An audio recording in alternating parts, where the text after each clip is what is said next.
గౌరవనీయులు diabetologist general physician అయిన doctor K Ram Kumar గారి పర్యవేక్షణలో లక్ష్మీ గాయత్రి హాస్పిటల్స్ ఇప్పుడు 24 గంటల పాటు ఉత్తమ వైద్య సేవలను అందించనుంది. Lakshmi Gayatri hospitals Madeti gardens Akkayyapalem Visakhapatnam.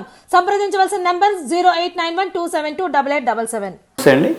14th November world diabetes day సందర్భంగా వైజాగ్ విజన్ వ్యూవర్స్ అందరికీ కూడా పేరు పేరు నమస్కారాలు. సో నా పేరు doctor K V Ram Kumar, general physician, Visakhapatnam Akkayyapalem. ఈరోజు ముఖ్యంగా మనం ఈ డయాబెటీస్ అంటే ఏంటి, అందులో రకాలు ఏంటి, దానివల్ల వచ్చిన సైడ్ ఎఫెక్ట్స్ ఏంటి, తీసుకోవాల్సిన జాగ్రత్తలు, దాని గురించి ముఖ్యంగా మనం డిస్కస్ చేద్దాం. డయాబెటీస్ అంటే యూజువల్గా చాలామంది ఇది ఒక భయంకరమైన ఒక వ్యాధి కింద రకరకాల అపోహలు ఉన్నాయి. యూజువల్గా డయాబెటీస్ అంటే ఏంటంటే మన శరీరంలో ప్యాంక్రియాస్ అనే ఒక గ్రంథి ఉంటుంది. సో ఆ ప్యాంక్రియాస్ అనేది ఏంటంటే మనకి ఇన్సులిన్ సెక్రెట్ చేస్తుంది. మనకు ఎంతైతే శరీరానికి కావాల్సినంత ఇన్సులిన్ ప్రొడ్యూస్ చేయలేకపోవడం వల్ల ఈ డయాబెటీస్ అనేది అటాక్ అవుతుందండి. అందులో డయాబెటీస్లో ముఖ్యంగా 2 రకాలు ఉంటాయి. టైప్ 1 డయాబెటీస్ అని ఒకటి, టైప్ 2 డయాబెటీస్ అని ఒకటి. టైప్ 1 డయాబెటీస్ అనేది ఏంటంటే it's progressive beta cell failure, అంటే లోపల ఉన్న బెటా సెల్స్ సమంగా స్టిమ్యులేట్ కావు. సో దానివల్ల ఏంటంటే అసలు ఇన్సులిన్ అనేది ప్రొడ్యూస్ అవ్వదు. సో దానివల్ల ఏం చేస్తామంటే మనం ఇన్సులిన్ ఇస్తూ ఉంటాం. అదే టైప్ 2 డయాబెటీస్ అంటే ఏంటంటే అది మేనేజబుల్ విత్ ట్యాబ్లెట్స్. ఏంటంటే ఇన్సులిన్ సరిపడా అంత ప్రొడ్యూస్ అవ్వకపోవడం వల్ల మనం ట్యాబ్లెట్స్ ఇచ్చేసి ఆ ప్యాంక్రియాస్లో ఉన్న బెటా సెల్స్ని స్టిమ్యులేట్ చేసి మనకి ఏదైతే ఇన్సులిన్ కావాలో దాన్ని ప్రొడ్యూస్ చేయడానికి చేసే ప్రక్రియని చేసేదాన్ని టైప్ 2 డయాబెటీస్ అంటారు. ఈ 2 కాకుండా ఏంటంటే ఇంకోటి గెస్టేషనల్ డయాబెటీస్ అని ఒకటి ఉంటుంది. గెస్టేషనల్ డయాబెటీస్ అంటే ఏంటంటే ప్రెగ్నెన్సీ టైం అప్పుడు వచ్చే డయాబెటీస్. సహజంగా ఈ గెస్టేషనల్ డయాబెటీస్ అనేది ఏంటంటే డెలివరీ అయిపోయిన తర్వాత 80 to 90% వరకు షుగర్ లెవెల్స్ మళ్ళీ నార్మల్గా వచ్చేస్తాయి. కానీ ఒకసారి ఈ గెస్టేషనల్ డయాబెటీస్ అన్నది అటాక్ అయిన తర్వాత ఏంటంటే ఫ్యూచర్లో రావడానికి మళ్ళీ 70 to 80% మళ్ళీ అదే ఛాన్స్ ఉంటుంది.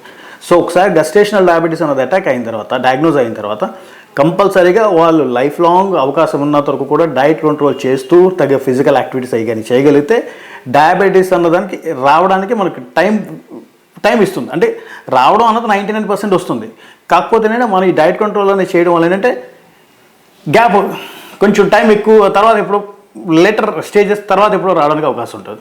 సో టైప్ 1 డయాబెటీస్ అంటే ఏంటి, టైప్ 2 డయాబెటీస్ అంటే ఏంటి, గెస్టేషనల్ డయాబెటీస్ అంటే, సో ఈ మూడింటి గురించి తెలుసుకున్నాం. అలానే వాటి వల్ల వచ్చే సైడ్ ఎఫెక్ట్స్ ఏంటి. డయాబెటీస్ షుగర్ లెవెల్స్ అన్కంట్రోలబుల్గా ఉండడం వల్ల ఏంటంటే ముఖ్యంగా ఫస్ట్ యాక్చువల్గా మ్యాక్సిమం డ్యామేజ్ అయ్యేది కిడ్నీస్ అండి. మ్యాక్సిమం వింటూ ఉంటాం, ఈ డయాలసిస్ అయ్యి అవుతూ ఉంటాయి. డయాబెటిక్ నెఫ్రోపతి అంటారు. యూజువల్గా ఏంటంటే డయాబెటిక్ లెవెల్స్, షుగర్ లెవెల్స్ ఎప్పుడైతే ఎక్కువగా గణనీయంగా పెరిగిపోతున్నాయో, రెగ్యులర్గా మెడికేషన్ అది వాడకపోయినా, డైట్ కంట్రోల్ లేకపోయినా కిడ్నీస్ అవి డ్యామేజ్ అవుతుంటాయి. సో దానివల్ల ఏంటంటే ఈ డయాలసిస్లోకి వెళ్ళడం, ఇటువంటి కిడ్నీ ట్రాన్స్ప్లాంటేషన్స్కి ఇవన్నీ కూడా దారితీస్తూ ఉంటాం. అలానే దాని తర్వాత ఏంటంటే డయాబెటిక్ రెటినోపతి అని ఒకటి ఉంటుంది.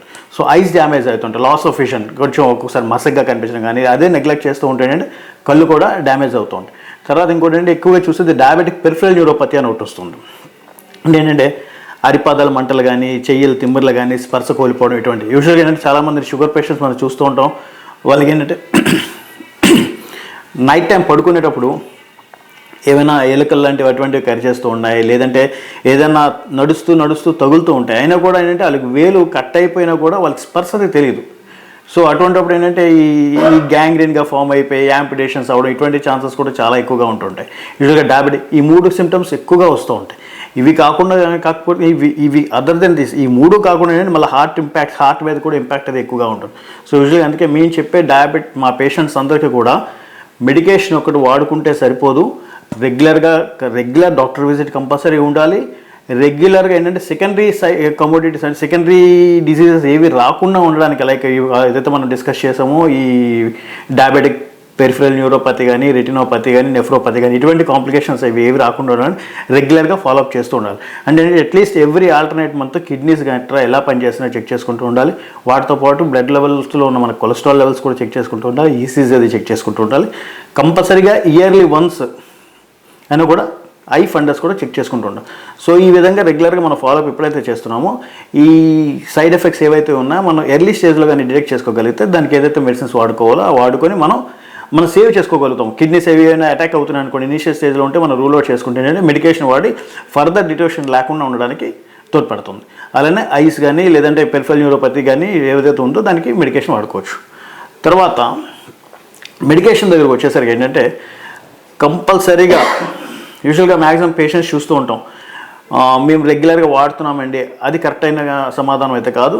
మేము చెప్పేది ఏంటంటే ఒకసారి డయాగ్నోజ్ అయిన తర్వాత అట్లీస్ట్ ఆల్టర్నేట్ మంత్, లేదు మరీ దూరంగా ఉన్నారా 3 నెలలకు ఒకసారైనా కంపల్సరీగా కూడా ఏదైతే మీకు డాక్టర్ గారు సలహా సూచనల మీదకి మెడిసిన్స్ అడ్వైస్ చేస్తున్నారో ఆ మెడిసిన్స్ రెగ్యులర్గా వేస్తూ, ఏవైతే డాక్టర్ గారు మీకు ఇన్వెస్టిగేషన్స్ అడ్వైస్ చేస్తున్నారో అవన్నీ కూడా చేసుకుంటూ రెగ్యులర్ ఫాలోఅప్లో ఉంటే మీకు ఫ్యూచర్లో ఎటువంటి ఇబ్బందులు కూడా రావు. తర్వాత ఈ మధ్య కాలంలో మాకు వచ్చే కేసెస్లో అంటే కొత్తగా న్యూలీ డయాగ్నోస్డ్ షుగర్ పేషెంట్స్ చూస్తుంటే ఎక్కువ మంది వచ్చేది పోస్ట్ కోవిడ్ కేసెస్ వస్తూ ఉన్నాయి. అంటే పోస్ట్ కోవిడ్ కేసెస్ అన్నీ కూడా చెప్పలేము. ఎందుకంటే యూజువల్గా ఎవరైతే స్పెసిఫిక్ డాక్టర్ దగ్గర మెడిసిన్స్ వాడుతూ అంటే ఓవర్గా స్టెరాయిడ్స్ అయ్యి చాలామంది వాడున్నారు, అంటే డాక్టర్ సూచనలు కాకుండా ఇండివిజువల్గా వాడడం కానీ ఇటువంటి ఓవర్ మెడికేషన్ అవ్వడం వల్ల కూడా ఏంటంటే స్టెరాయిడ్స్ ఎక్కువ వాడడం వల్ల కూడా షుగర్ లెవెల్స్ ఎలివేట్ అవుతుంటాయి. యూజువల్గా అంటే ఆ ప్రక్రియ ఎప్పుడైతే స్టెరాయిడ్స్ వాడుతున్నారో రెగ్యులర్ షుగర్ టెస్ట్లు అవి చేసుకోకపోవడం వల్ల, సో ఏంటంటే ఆ డైట్ కంట్రోల్ లేకపోవడం వల్ల ఏంటంటే ప్రొలాంగ్ టెన్యూర్లో ఉండకపోవడం వల్ల హై షుగర్ లెవెల్స్ అవి వస్తున్నారు. సో యూజువల్గా ఏంటంటే పోస్ట్ కోవిడ్లో కోవిడ్ నుంచి ఎవరైతే రికవర్ అయ్యి ఉన్నారో కూడా వాళ్ళు కూడా అవసరం ఉన్నా లేకపోయినా కూడా ఒక రికవర్ అయిన తర్వాత ఒక 6 months వరకు కూడా అవకాశం ఉన్నంత వరకు కూడా ఎవ్రీ మంత్ ఒక్కసారి షుగర్ లెవెల్స్ అయితే చెక్ చేయించుకోండి. ఎందుకంటే ఒక్కసారిగా షుగర్ లెవెల్స్ పెరిగిపోవడానికి కూడా ఛాన్స్ ఉంటుంది. తర్వాత షుగర్ పేషెంట్లు తీసుకోవాల్సిన జాగ్రత్తలు ఏంటి, ఎలా తీసుకోవాలి అంటే మనం ఆల్రెడీ డిస్కస్ చేసాం. డైట్ అంటే చాలామంది మెడిసిన్స్ ఒకటే కాదు, మెడిసిన్స్తో పాటు diet control is very much important. దాంతోపాటు ఫిజికల్ యాక్టివిటీస్ రెగ్యులర్ ఎక్సర్సైజ్ చేస్తూ ఉండాలి, వాకింగ్ చేయాలి. వాకింగ్ చేస్తే ఎంత అవకాశం ఉన్నంత వరకు కూడా వాకింగ్ కూడా చేయండి. రెగ్యులర్ డైట్ కంట్రోల్ చేయండి. కార్బోహైడ్రేట్స్ అవకాశం ఉన్నంత వరకు అవాయిడ్ చేయండి. ఎంత కార్బోహైడ్రేట్స్ అవాయిడ్ చేయండి. స్వీట్స్ కూడా మ్యాక్సిమం అవాయిడ్ అవకాశం ఉన్నంత వరకు తీసుకోవద్దు. ఫ్రూట్స్లోకి వచ్చేసరికి పప్పాయ కానీ గోవా కానీ తీసుకోండి, అది కూడా పచ్చిగా ఉండేటట్టు తీసుకోండి. సో యూజువల్గా ఆరెంజెస్ అవి తీసుకోవడం వల్ల కూడా షుగర్ లెవెల్స్ అవి బాగా పెరిగిపోతున్నాయి.